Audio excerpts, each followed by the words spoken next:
anamo a wosi etuo ene de waka kire MMDCEs ne so wo muntu free na ekure no enie ye hwese eno ene betumi aboya na yentie Ghana mampani yewra President Nana Akufo-Addo. Government will continue to work towards the day when Ghanaians, especially those in Accra, will live in calm and tranquility through the rainy season.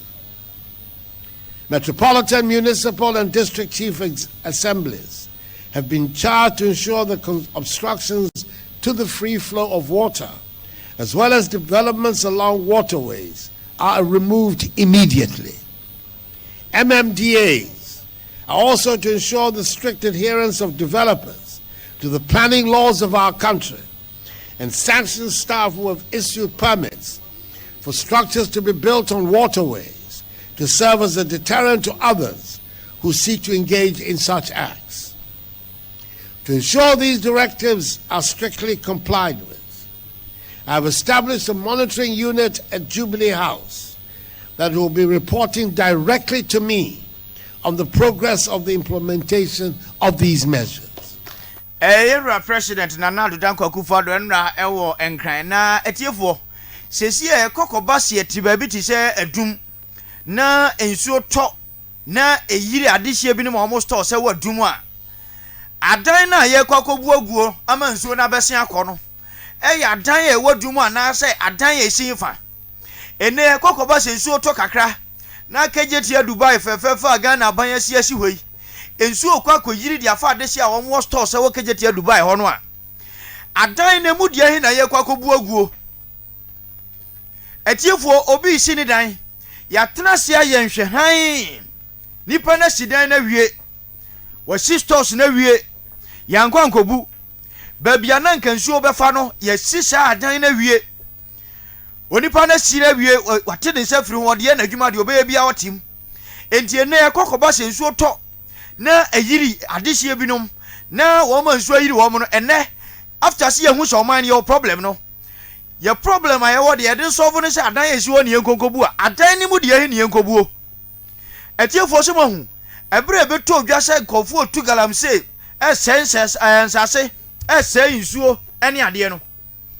ye hu se ye problem ye hu se nsuo ni sei ye hu se asase ni sei afi na ka kwan ye be fa so edi fie de ne be ye adwuma na sa wo ha ne amane ye wo no etuotimi atwa approach aga na ban fa ye ni se dabi excavators na edi ye adwuma no yenko ne yenko hyehye no na ye wura fisi ye ko hyemfidie na e nipa ne tom fidie no enti once aye hyemfidie na nipa ne tiase na ye mpemra kwan bi mfa ade ne so mfa ne yentu ase no eye de na sa nipa be sa ko pemfidi foforo ne de abeya adwuma no ensan sa ya mpa kwan papa so nti no ya yesa ade o ya bepem ne na sunsuo na ninte ebi ni nsu yira ye te ho wo Ghana atiefo edan bia ni Ghana ha ensuo yiri na fa no a Ghana mpanifo betumi abuo ye beka ne si wake gata se wo Ghana yenkwankwatim afura hodo a wo Ghana yenkwankwatim obe yesa ade na ya ye wo ha assemblies ahodo atimi ama permit am ye sisi dan na wie na the moment ebe ma permit ya ye be si dan na tie o mra kwanse ya ma kwanse atimi si sa dan ne wo ho enti ya wie ni sa no hwan dan na hwan ye kobuo wo mi amfa kumase amfa nya mfa to ho etiefo mpotem ahodo bebree ewo kumase ha emfie be se duasa atwam nie ensuo beto amade achekura nka ade se wo mpotem wo kemfo wo ho anka nyiri wo mo da nanso ne opa mansuo nto donhwere ba ko pempo kofa ye nuanom bo se famfo anim ho wadum ensuo be yiri ehofo enti eho nsuo na yiri no ye hu ba bia nsuo ni firi ana nsuo ni tifiri a adan yankofo si enam so ma nsuo ko yiri hofo no ye de ne hu sa adan no ene wo si ekobuo adan be ne si nsuo kwan mu a ena hwan mu na ma kwan ye si sa adan no etiefo ye mampani kan ene dia ba mu mpanifo kan yati committee ewo Jubilee House we dia nya fe no mo di kwasi obi so sa committee no e ba be monitor across Ghana na o ma hwe ba bia nsuo yiri na ba bia nsuo ahodo yiri no se assembly kro na ewo ho no wantimi anhwe ma nsuo ni yiri anya nkofo fa sa committee na ewo Jubilee House nya fe no mo kwasi obi so wo mo ko report dia ma yewura president sa ni pa kro otro sa speech ma mampani na adwuma na wo ye but we atiefo enko babia ensuo ne bekoso ayiri afa de hye wo manim ensuo ne bekoso ayiri efise kwan e wo se o man ni mpanifo de ade ne fa so no mu hu wa hwe se wo hwe ade a wo hwe ne Facebook ya enye se nsuo no eni ba bi fa o se wo hwe sa ade we ya bibia ni wa kire se nkofo hye ase si sa dan we na kan nsuo be yiri wo hwe de se ni tran hwe we nyina ye fidada ankan se kan nsuo yiri na nyansa dodo nti ensuo na afiri soro ba no obede si ho kwan ye wo fom ne de wo de sani betimi ni sikasi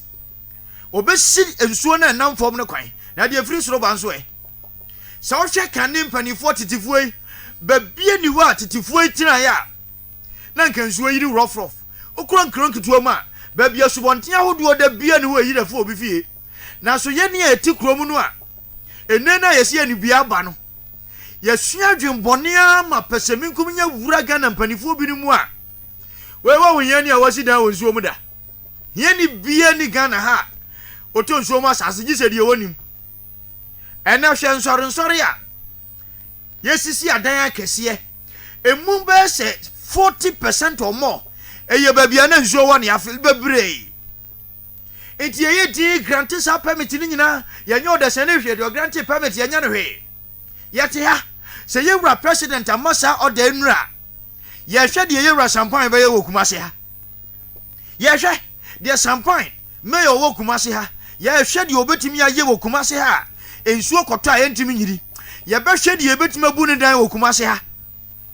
ye nyina te ye de ye ni di akire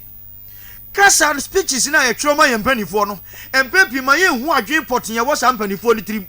efrise bi wo mu ni mo hwe ni atwera mo okagina ho ana okan na okoni ba bi wo bre kwan enam so aye solve sa problem no enya de se betumi aboa ama problem ni tu atwa gates be bre wo ha enya nyina na mu osi na mo nsuo dodo a efam no na nsuo na dɔso asɛm ni nyina no efiri hen na ba ya sa problem no enhu hia o man man se ye de adwen bɛkɔ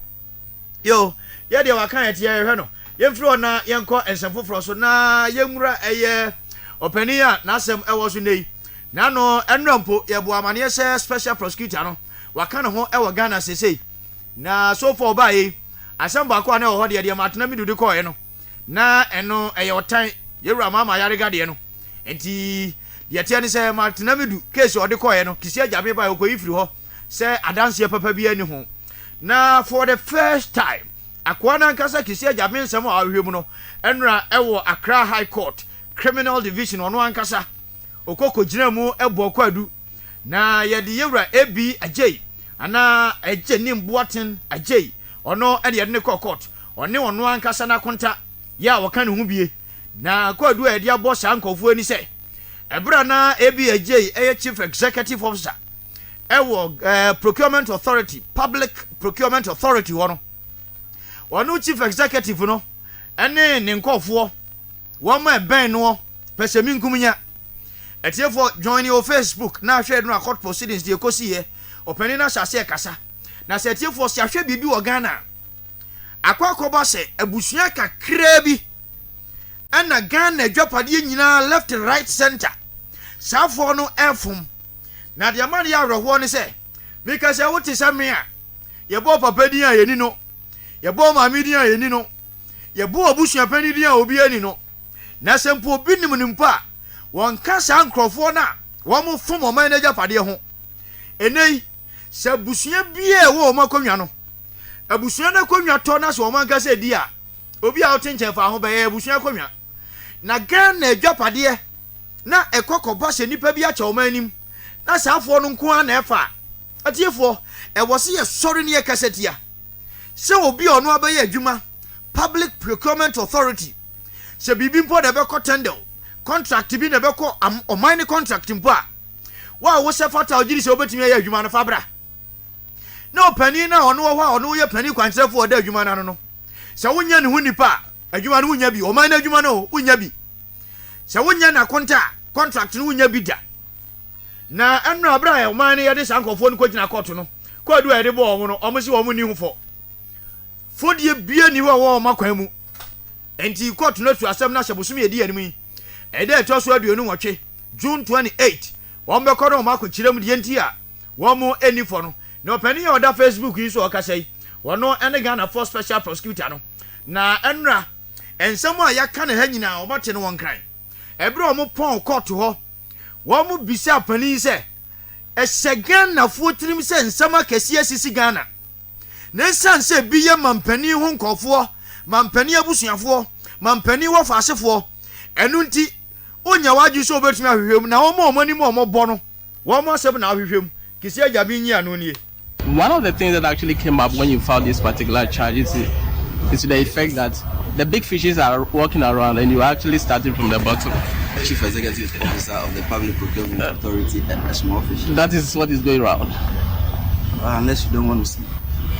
For the Public Procurement Authority, that is the spirit of the nation when it comes to procurement in the public sector.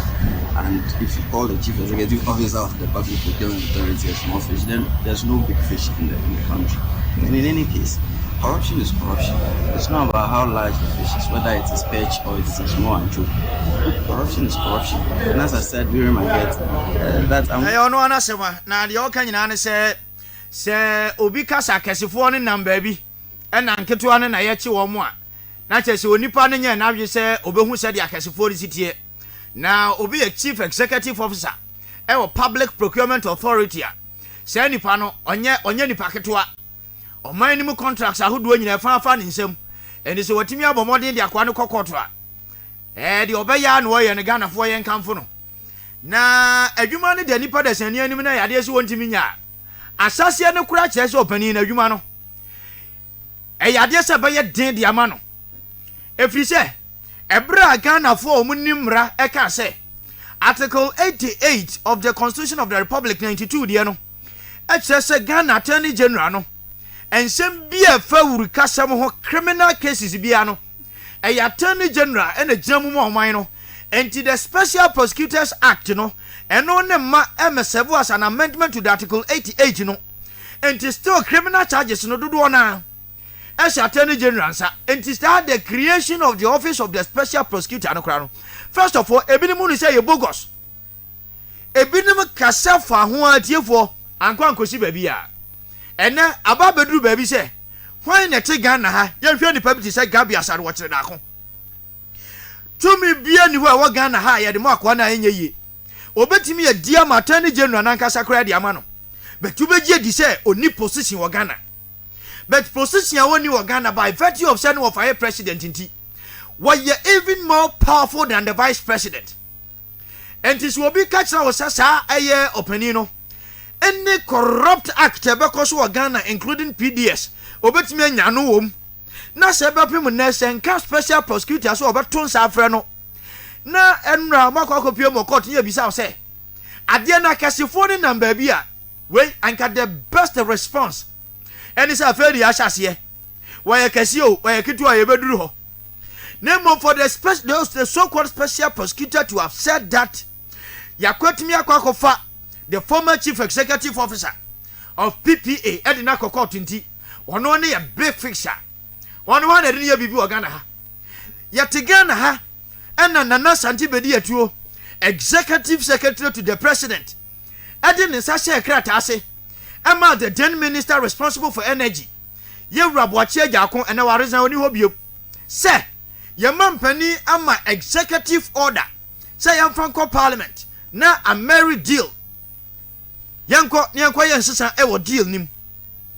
etiefo mampani secretary na wo tro krata so mampani ama executive order no mampani secretary ni da so to wodi ni secretary ewieye e ba sa mampani be ka kire say he was misled what does any that dano when a mislead you are yenim enti se mampani no ana ne honkofo na busuafo ne nkofo ben no oka wo mo sha the so-called special prosecutor so o nipa bi a wo so ka na sha na ya kan Ghana ha says excavators almost 500 ya wo man ye sizie ye di more the sani so won hwe so man efficient nkofo di 2 galamsey politicians e bi ya ban we mu nipa e di 2 galamsey sensuo no excavators na yira special prosecutor e be so wo kire say When nipa na excavator session nsa ya yira no. Say nipa na big fish and a bigger fish as compared to sa opening ya no ordinary court ya na. Ya tigana ha na Ghana ban mu mpanifo esesa Ghana force ye de wo call Olympic Games. Ya bra asem yi ba ye enkofo anansem fatakra na ye de wo call ye. Ye de wo call wie ye sheda ti committee say hwan na nam ne nsa so a o ma asafo no ekopie mu Olympic Games na se wo bra na sese basa. Australia vs asem ne ye kan. Ye ti committee no sense aban na ti committee ni nti. Pious enam hagide ya na binum susu say ya ono an committee ni be ka say nya kwa na very well yate. Na se committee ni betimi aka che say nya sa kwa ne dia. Say wo se committee ni timi man ye hu ni pakro ye because ye hu say nya we dia eye hwan ya. We nyina ya ntumi. Na ya te sa special prosecutor's office. Ye create impression say ye fight corruption wo Ghana ha. Why na te Ghana ha? Onim say corruption e koso. Wo bia wo kanu kure bia be ka kire se ba bia Ghana ya duru no. Ebusuafo bia capture wo man no. Ena niema mfra ena safo ndidie. Enti ena koka se Ghana ya den a yesi o. Ewiase ba bia ya den. Koka se niema nkoyi a o wiase ba bia nkoyi. Very well obi agitum. Obi ani wo betimi aka se ba bia yefo wo wiase. Na so ba bi de den chen ba bi. Ghana ya de no aye den papa efiri se o man ni mu nkofo a wo mu wonim die a o matimi de o madwen aba aboa ma yade akekere man no ya capture de ni nyina kwakwadi nipa kakra bi nsam na emrepa ye be ho adwuma enti ye be firi ho na ya konsam foforo so se ABJ ene na konta no aye big fishes e wo Ghana eso mara omo so enka ho eso mara na still e wa kwa no office wo no ekuo civil society organization ye fro omo se corruption watch Ghana wo ma twiro e de akwa special prosecutor no se Achimota forest no won hwehwem na onfamo man no de nti a enam so obi kodi obi nsam no wa na adwo so wonte ya wo man kasa twiro de abre no won hwehwem na onfamo omo. All right, now still Achimota forest etiefo se abusuafo ye from owu family wo mo enana Ghana ha de ye te se asase no bi yo mo dia na eduru se ya na ma fe Ghana mpanifo a omunim Ghana bakwasem ya na omudi akukuduro kasa omunsuro hwe ebinim te se ye wura Daniel ohina jekumo ya na ma fe mpanifo edodo se wo mu nyina ye tetefo a wo munim Ghana bakwasem na se ye wo forest e wo Ghana ha na busua bi se ne dia enya hwe ehwehwemu na wose ye bedatiefo ebra ba se busuafo se forest ne yo dia no Ghana fo bi ni masema o meka ni se okay se busuafo ne se forest e yo dia yentwe o dia mfam wo mo na enye wo dia dia na ye kɔ ne sei de enra osu traditional council fo na aba beka akire Ghana fo ne se sa family na o se sa eye forest ne yo dia enti yentwe bi mfam wo mo no wo mo kro mo ye scammers wo mo ya zanfo forest ne nya o dia na ye kan kofo forest ye o dia Achimota forest ye woni osu traditional council for no join your Facebook enra kofo nani abre wo mo bokonya bi de agu o komu ya wo mo kasa de akire o man no na tiefo se Ghana ha na enkofo ne be ka kire ese sa busuafo na o mo se forest ne ye o dia na o mo boa na we mu osu traditional council for na ye wo man kasa de ade a edie na pam Ghana boya ya nya hwehwemu a yakoma executive order 144 say forest ne kura ne ba bi o ha nya forest bi yentie osu fo no nra me a make say ye ni hwe kwa a to to mi no ye pe say ye kire say owu family bia owu obusua bia ni osu ha na se ebi mu wo ho say omu ye owu obusua krata ewo sa asase ni hu nyina no owu abusia no ni bia FM bi mu abaso omu ye owu fo na ne tie se eye pro no futa na ye pese se aban no pese omu patre sa asase na eni de ye osu fo no na se odi asase no emaye nti saban tu pese ohwehwe mu a ye won krofo a omu wo saa ohu abusuani echi ye wo bebre saa. All right, omu nsem ne wa na wo hwe Facebook a enra asem a wo mu ekani na eduru ba bi a na ye misleading me wo Ghana mamuo mu no eya doso dodo because for Ebra Minister for Lands and Natural Resources ebe ka kire Ghana say the year 2007 yewura John Ajekum Kofo time ana sabusuafo edi petition na bre sa bre ye mampani say forest no ebi omo de antiamfa ma omo no na eno nko akra wo se bokwan to na Ghana mampani wonya botere e wo the issuance of that executive instrument 144 no ho efri say ya de bre yewura Kofo petition no ana ono ankasa ama executive order na sa bre ne ama executive instrument wo Ghana na yeye ya de bre yewura Tamas squad wanwie nto ono kura nyina semfrim na mom se yewura John Mahama so betoi ana sa time executive instrument no ono ama ana anko parliament anko kase sa forest no yemfa bi mabusuafo na eno nso eye disuade a na wo se ya mampani woto ne bo ase wo ho ene ya pese ya kyerese sa mampani fo miensa ni nyina wo mu de no mu ni de ena petition abeda ho 2007 no ya ma kwan ma what effect from sa first May busumi wo mu da na di kan e kyerese forest no ba bi wo ha nya forest biom enti ena sa mampani fo ya be ka kyerese asase no ye omo de ya na nye owu family ni de ya enti ena ehwehwemu ben na Ghana ban ye eno ese ya committee na me de ya ne say Lands and Natural Resources Ministry na wamanya omo ho ati committee no ehwehwemu papa bia ni we betimi abafa sa achemota forest no ho a ensese ya investigate sa ministry no e was ya investigate Ministry of Lands and Natural Resources e was ya investigate Lands Commission na investigate Forestry Commission for enti sa ministry na was ya investigate omo no wamana ati committee no me amete ya achemota forest criminal nsi ho no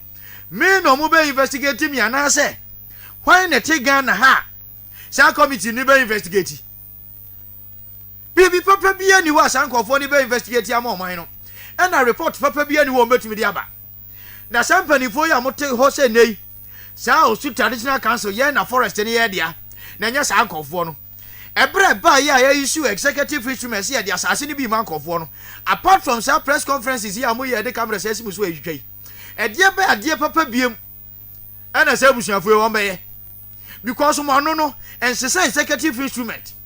mo anu no entwa asase mamo entwa forest mamo enti na smart as amo ka kire o man ni se mo na ye mo de ano mo gidi se mo na ye mo de enti mo je anade na mo ye amu se ni nyina ba wie ni pakuo kakra bi a tumi wo mo nsam ade o mo pa bi o mo tumi fa Ghana ha na bi ni o kakra bi nkofo kakra bi na ebi amanyofo ebi abusua bi fo sankofo na nka forest a kwasi broni na beje to hode ma o man no 1920s sabra Ghana fo se na ya wo mo enne nyansa tra ne suahunu ene pesemi nkumnya du fudie penti oda sane atimi akonya bi ho all right yenye o mu firi ho na yen konkransa efiti bra eba beto odwa se abrantie bi akowu won kransa ho ye wu ye enye se ka ne bo na so yare na emo meka eye donko nemum approach for na suspect no ya otini ma me fie on be fa no se akwa ne nipa boni enti omo kwa kwa ye hwehwemu ma mo Facebook no se ye humo mo amo ma sonso mo mra na mo amo sonso mo nhye na mo amo ba nyina mo nhye na yenko ye ne de ekoso wo Ghana ene ye de ma mo no na de tie ne se yewura prosipani o wo Ghana ha watimi akoho na ukaya ebra asem isi ye prosipani na IGP tu bofo se wo mo nko abusuafo ne pa wo mabo pam wo mo se omu hia wo mo enti IGP akoho na atiefo videos ni amienu na ye mfoni so baako yenhwe video na edi kai one no atiefo join ye na yenya ne ntem ne yentwam ensem no dɔso nti join ye ntentem yewura IGP ene edi kan no akwa na o hyefi atade ne yenye ono a opani na di kan no a okuta eye wo ma ba ni bi na prosifo panifo na ba posi aba no Ghana ye prosi sahene